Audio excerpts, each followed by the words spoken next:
Bismillahirrahmanirrahim. Assalamualaikum warahmatullahi wabarakatuh. Alhamdulillah, Allahumma salli ala nabiyyina Muhammad wa ala alihi wa ashabihi ajma'in wa man tabi'ahum bi ihsan ila yaumiddin. Qala Allah Ta'ala fil Qur'anil Karim, a'udzu billahi minasy syaithanir rajim. Ya ayyuhalladzina amanu taqullaha haqqa tuqatih wa la tamutunna illa wa antum muslimun. Shadaqallahul azim. Bapak Ibu yang Allah muliakan, menjadi seorang peruqyah merupakan sebuah kemuliaan, karena seorang peruqyah itu mendapatkan kemuliaan dari Allah Subhanahu wa taala. Karena hakikatnya dia adalah pejuang tauhid yang mengajak umat untuk taat kepada Allah Subhanahu wa taala, yang mengajak umat untuk meninggalkan perkara-perkara kesyirikan, yang mengajak umat untuk hanya menyembah kepada Allah Subhanahu wa taala. Dan ketika ingin menjadi seorang peruqyah, maka dia harus memiliki kriteria ini atau syarat-syarat yang ingin menjadi seorang peruqyah. 10 syarat ini harus diupayakan. Supaya apa? Supaya terpenuhi tujuan dakwah yang sebenarnya. Jadi 10 syarat ini harus diupayakan supaya terpenuhi, agar dakwah yang kita bangun melalui ruqyah syar'iyyah ini terjaga kemurniannya. Yang pertama yaitu dia harus memiliki salimul akidah, yaitu akidah yang selamat, akidah yang tidak bercampur dengan kesyirikan, akidah yang bersih, akidah yang murni, tidak meruqyah dengan bacaan-bacaan yang tidak jelas, meruqyah dengan Quran, meruqyah dengan hadis-hadis Nabi Sallallahu Alaihi Wasallam. Ini yang dibenarkan. Kemudian dia tidak minta tolong kepada jin, tidak berlindung kepada jin, tidak meramal nasib dengan melihat telapak tangan, tidak menghadiri majelis dukun dan peramal, tidak minta berkah dengan mengusap-ngusap kuburan, tidak minta tolong kepada orang-orang yang sudah mati, tidak bersumpah dengan nama selain Allah Subhanahu wa taala, tidak merasa sial karena melihat sesuatu atau namanya tatayyur, sebagaimana bangsa Arab pada zaman jahiliyah. Ketika mereka mau safar, mereka ambil burung kemudian mereka lepaskan. Ketika burung tersebut terbang ke kanan, kata mereka ini merupakan tanda kebaikan. Ketika burung tersebut terbang ke kiri, maka ini pertanda keburukan. Maka ini adalah tatayyur, menganggap sial sesuatu, dan tidak dibenarkan.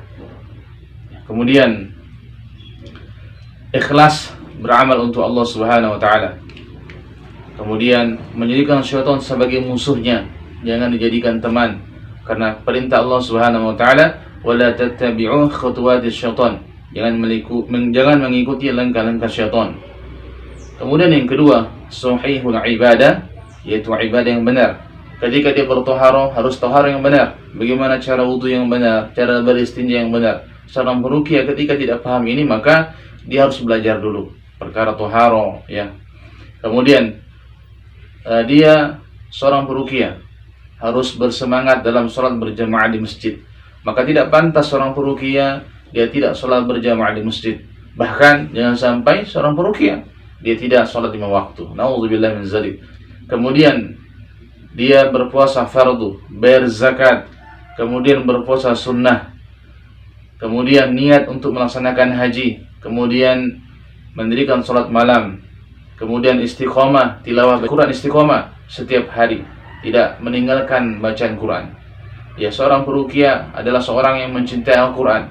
Karena ketika dia meruqyah, dia dengan membacakan Quran, maka seorang peruqyah dia wajib mencintai Quran, tilawah Quran setiap hari sebagai ruhnya dalam berdakwah. Ya. Kemudian menutup hari-harinya dengan bertaubat dan beristighfar kepada Allah Subhanahu wa taala, menjauhi dosa-dosa besar, zikir kepada Allah Subhanahu wa taala, rajin menyebarkan salam, kemudian menahan anggota tubuh dari segala sesuatu yang diharamkan oleh Allah Subhanahu wa taala.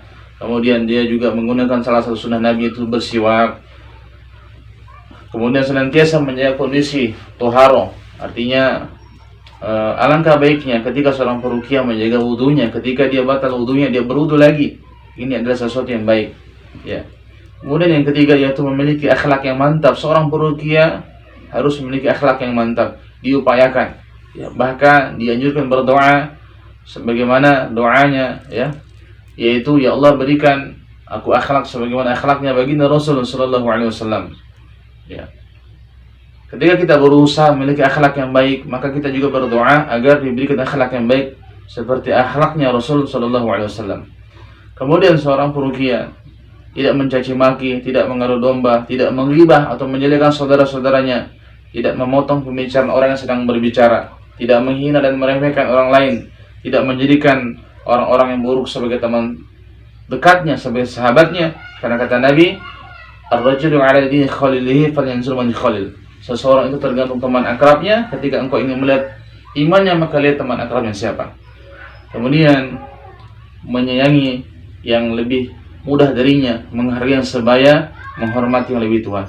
Kemudian berbuat baik kepada kedua orang tuanya, menepati janjinya, tundukkan pandangan kepada wanita yang bukan mahramnya, menutup aib saudaranya, memiliki gairah, semangat menyebarkan agama.